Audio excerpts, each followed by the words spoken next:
Iraq की सहरा में क्या हैरत अंगेज चीज़ दफन मिली।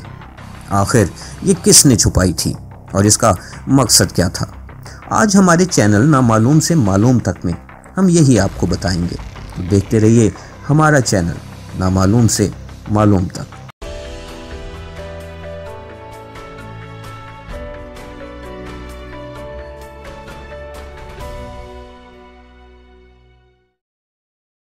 इराक पर अमरीकी हमले से पहले सद्दाम खित्ते में एक खतरनाक शख्स के तौर पर देखा जाता था।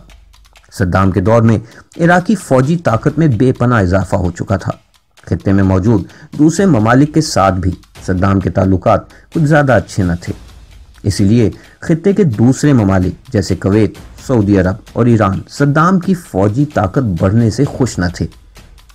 सद्दाम को भी ये ज़ोम हो चला था कि उसे दुनिया की कोई ताकत बादशाहत से दस्तबरदार नहीं कर सकती। अमेरिका और दुनिया के कई ममालिक सद्दाम पर खतरनाक बायोलॉजिकल और केमिकल असले की तैयारी के इल्ज़ामात लगा रहे थे। आखिरकार अमेरिका ने 2003 में इराक पर बाकायदा हमला कर दिया और सिर्फ 1 से 1.5 माह में सद्दाम को बगदाद छोड़कर भागना पड़ा।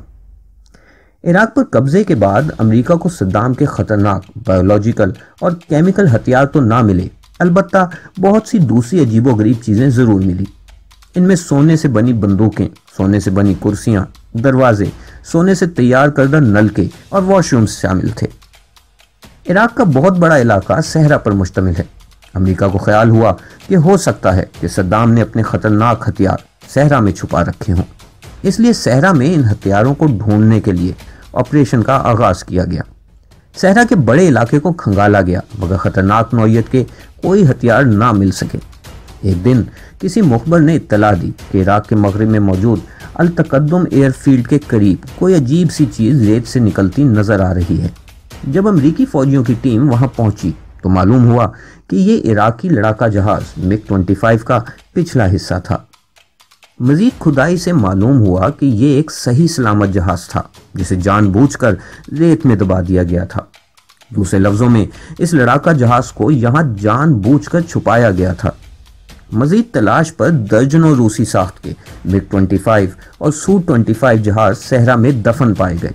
अमेरिका और इराक की पूरी जंग के दौरान एक भी इराकी लड़ाका जहाज हवा में बुलंद नहीं हुआ, बल्कि बहुत से जहाज रेत में दफन पाए गए।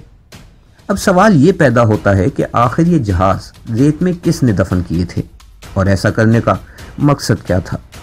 बात की तहकीकात से मालूम हुआ कि इन जहाज़ों को रेत में दफन करने के अहकामात खुद सद्दाम ने दिए थे। सद्दाम को अच्छी तरह मालूम था कि अगर ये जहाज़ हवा में बुलंद हुए तो अमरीकी हवाई ताकत का मुकाबला नहीं कर सकेंगे, और अगर ज़मीन पर रहे तो अमरीकी गोलाबारी से निस्तो नाबूद हो जाएंगे। इसलिए बेहतर है कि इन लड़ाका जहाज़ों को अमेरिका के खिलाफ इस्तेमाल करने के बजाय रेत में छुपा दिया जाए। सद्दाम का ख्याल था कि अमेरिका ज़्यादा अरसे इराक पर हमले जारी नहीं रख सकेगा और कुछ ही अरसे में इसे हार मानकर वापस जाना पड़ेगा। अमेरिका के जाने के बाद पहले की तरह सद्दाम इराक का डिक्टेटर होगा। इस तरह सद्दाम उन लड़ाका जहाज़ों को गोलाबारी से तबाह होने से बचा लेगा और उन्हें दोबारा निकाल कर इर्द गिर्द के ममालिक पर अपनी दहशत बरकरार रखेगा, मगर ऐसा ना हो सका। अगर आपको ये वीडियो पसंद आई हो तो वीडियो को लाइक करें और ऐसी ही मज़ीद वीडियोस देखने के लिए हमारा चैनल सब्सक्राइब भी ज़रूर करें।